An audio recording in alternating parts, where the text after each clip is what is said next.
এই ছোট্ট গ্রামেই শুরু হয় আমাদের গল্প, স্বপ্ন আর বাস্তবতার মাঝখানে। এই আমার মা, আমার পৃথিবীর সবচেয়ে শক্ত মানুষ। একদিন আমি বড় হব মা, তোমাকে নিয়ে ভালো থাকব। এই গ্রামটা খুব শান্ত, কিন্তু মানুষগুলো আরো সুন্দর।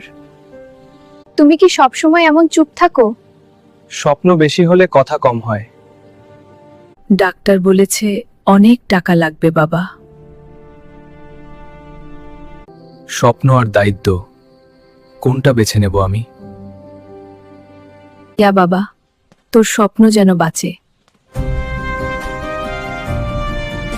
মায়ের হাসির জন্য আমি সব সহ্য করতে পারি। ভালোবাসা অপেক্ষা করতে জানে। মা, আমি ফিরে এসেছি। আল্লাহর শুকরিয়া।